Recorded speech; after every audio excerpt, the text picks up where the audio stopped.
Le 20 mai 1967, vers 5h30, Stephen Michalak s'apprête à quitter son motel en bordure de l'autoroute transcanadienne dans le secteur boisé du parc provincial de White Shell au Manitoba. Même s'il travaille comme mécanicien pour une entreprise de Winnipeg, sa véritable passion, c'est la prospection minière. En ce magnifique samedi matin, il compte marcher jusqu'à Falcon Lake, près de la frontière ontarienne, pour y faire un peu d'exploration. En début d'avant-midi, il localise plusieurs rochers qui lui semblent riches en quartz. Il s'y arrête et commence ses investigations. Soudain, vers 12h30, il entend un curieux bourdonnement.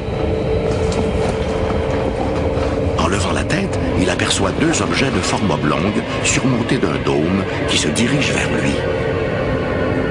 Un des appareils commence alors sa lente descente pour se poser à quelques mètres du prospecteur pendant que l'autre poursuit sa route vers l'ouest. Vu de plus près, l'engin a plutôt l'allure d'un disque que d'un cigare. De plus, la couleur rougeâtre que l'objet avait en vol fait maintenant place au gris et a un peu l'aspect du métal poli. Pendant plus d'une demi-heure, Michalak observe et dessine l'objet.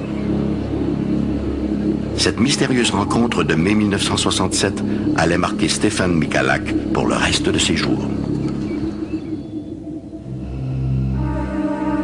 Stephen Michalak émigre au Canada en 1948, après avoir vécu les rudes années de guerre dans sa Pologne natale. En 1967, il travaille comme mécanicien industriel dans une cimenterie. Michalak est un homme rigoureux, honnête et un travailleur acharné qui n'a jamais eu tendance à fabuler sur des êtres venus de l'au-delà. Mon père n'avait pas la moindre idée de ce qu'il avait vu, pas même un soupçon. De prime abord, Michalak croit avoir devant lui un prototype militaire américain. Soudain, un peu à la manière de l'iris d'une caméra, une porte s'ouvre sur le côté de l'engin. Michalak entend alors des bruits, et ce qui lui paraît être des voix. Lorsqu'il a entendu ces voix, il s'est dit, peut-être ces Américains ont-ils besoin d'aide? Il s'est approché et a crié, « Hé les Yankees, avez-vous besoin d'aide? Je pourrais vous donner un coup de main pour réparer votre engin. » Les voix se sont tues. Alors il s'est dit, ce ne sont peut-être pas des Américains après tout. Et comme il était polyglotte, il s'est adressé à eux en russe. Même chose, toujours pas de réponse. Il s'est approché encore plus de l'engin, qui devait faire 4 mètres de haut, et il s'est glissé la tête par l'ouverture. Il a vu alors une rangée de lumière qui clignotait, un peu comme les voyants des ordinateurs des années 1960-1970. Il n'a pas vu d'autres détails. Par contre, il a noté que les parois de l'engin, du moins en jugé par les coutilles, étaient très épaisses. Il a entendu des bruits. Qu'est-ce que c'était que ces bruits? Il ne pourrait pas le dire. Il n'en avait pas la moindre idée. C'était comme des bruits de voix et des cliquetis. Un mélange de sons. La porte s'est soudainement refermée et l'objet a commencé à tourner sur lui-même. Sur l'un des côtés, il y avait une grille qui s'est retrouvée devant Michalak et d'où est sorti un jet de gaz brûlant. Il a été jeté au sol et ses vêtements se sont enflammés. L'engin a décollé et a disparu dans le ciel. Lorsque l'engin a décollé et qu'il a été atteint à l'abdomen par cette éruption de gaz brûlant, il souffrait terriblement. Mais ce qui est plus important encore, il réagissait physiquement à cette brûlure. Lorsque des gens sont brûlés, la douleur est localisée. Mais lui vomissait, avait des nausées, et la tête lui tournait. C'étaient des symptômes plus proches d'une réaction allergique que d'une brûlure.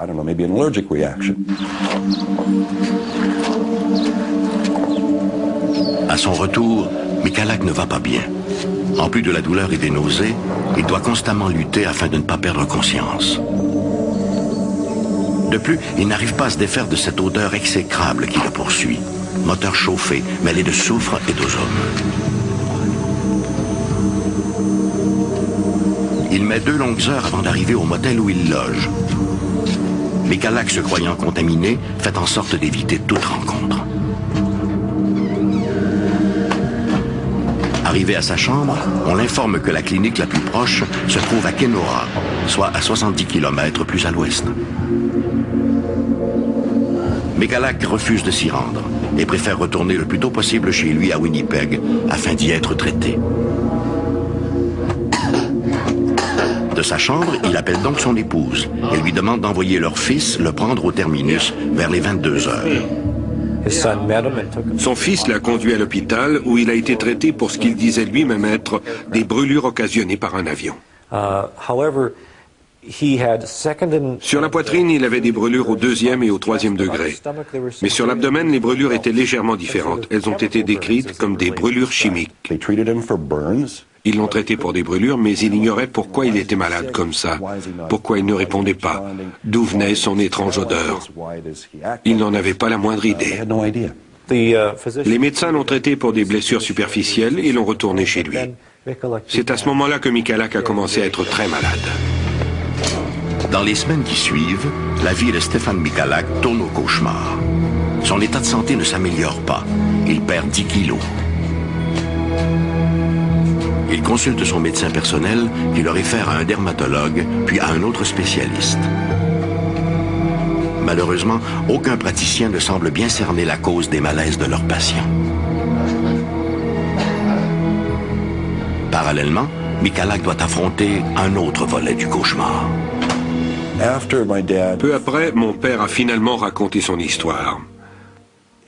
Il faut comprendre que pour un homme comme lui, la première idée était « si ces choses sont dangereuses, il faut le dire à quelqu'un ». Mais à qui? Un journaliste du Winnipeg Tribune s'est assis avec lui et a écouté son histoire, qu'il a ensuite publiée. Après, tout a dérapé. À partir de là, notre vie n'a plus été la même. Tout le monde a été impliqué. L'armée de l'air canadienne et la gendarmerie royale.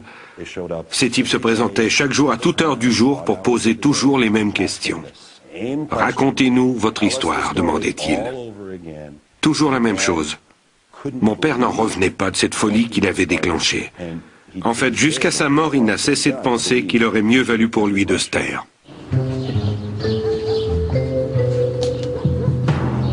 Michalak doit composer avec la voracité des médias du monde entier, qui tentent par tous les moyens imaginables d'entrer en contact avec celui qui a touché une soucoupe volante.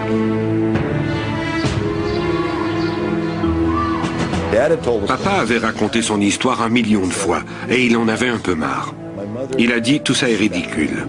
Ma mère en particulier détestait ce cirque médiatique. C'est alors que mon père a décidé d'écrire un livre. Entendons-nous, ce n'était qu'une petite planchette de quelques dizaines de pages imprimée par un ami de la famille. Il a dit à ma mère, si des journalistes viennent pour cette histoire, tu n'auras qu'à leur donner le livre, rien de plus. Aussitôt les gens ont commencé à dire, ah, vous avez écrit un livre, vous devez avoir fait de l'argent. En fait, il n'a pas fait un sou. Au contraire, il en a dépensé. Ce qu'il voulait, c'était simplement avoir la paix. De tous les rapports d'enquêteurs à s'être penchés sur le cas Michalak, celui du sergent Biskey est sûrement de loin le plus loufoque. Sergeant Biskey of the Air Force. Le sergent Biskey de l'armée de l'air croyait qu'il était possible que toute cette histoire ne soit qu'un canular imaginé par Michalak. Il a écrit par exemple, il est possible que Michalak ait eu quelques problèmes dans les bois, qu'il ait fait un barbecue et qu'il soit tombé sur la grille. C'est ce qui aurait pu occasionner ces curieuses brûlures.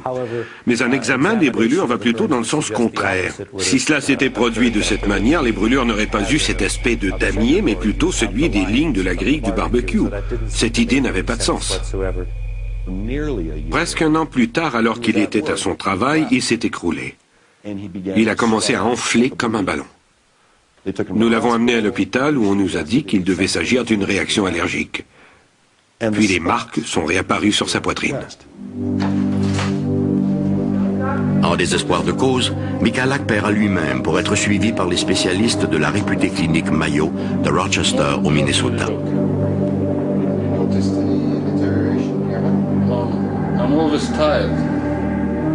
Ceux-ci diagnostiqueront d'ailleurs une irradiation de nature inconnue. Il n'y avait aucune explication à ces malaises. Les médecins étaient étonnés et son évaluation psychologique disait que Michalak n'était pas du genre à monter des histoires, qu'il était un homme très terre-à-terre et honnête. Ils n'ont trouvé aucune explication à ses symptômes ni à la mésaventure qu'il disait être la sienne. C'est demeuré un mystère. Jusqu'à sa mort en 1999, Stéphane Michalak ne variera jamais d'un iota dans sa description des événements. Si cette histoire l'a rendu célèbre, il n'en a jamais tiré profit. Bien au contraire, pendant des années, il a été ridiculisé, lui qui souhaitait simplement prévenir ses concitoyens d'une menace possible. On peut certes imaginer que Michalak ait monté toute cette affaire, mais s'il s'agit d'une mystification, elle est très complexe. Et elle aurait nécessité une extraordinaire mise en scène. Je n'ai jamais rien vu qui aille dans ce sens. S'il s'agit de quelque chose de terrestre, de domestique, c'est très bien. Cela n'a aucune importance. S'il s'agit d'un engin extraterrestre, c'est très bien aussi. Cela n'a pas non plus d'importance. Ce qui est important pour nous, c'est que cela est arrivé à notre père. Ce type était de notre famille. Pour nous, cela était beaucoup plus important que de savoir quelle était la nature de cet engin. L'affaire Michalak est sans contredit la plus sensationnelle histoire d'OVNI survenue au Canada. Encore aujourd'hui, on s'interroge sur la nature de cet objet observé par Stephen Michalak. Jusqu'à sa mort en 1999, le prospecteur est demeuré sur l'impression que ce qu'il avait observé était peut-être un prototype secret. Le problème, c'est que depuis 1967, ce prototype n'est jamais réapparu dans l'arsenal militaire des grandes puissances. Et si finalement, c'était tout autre chose ?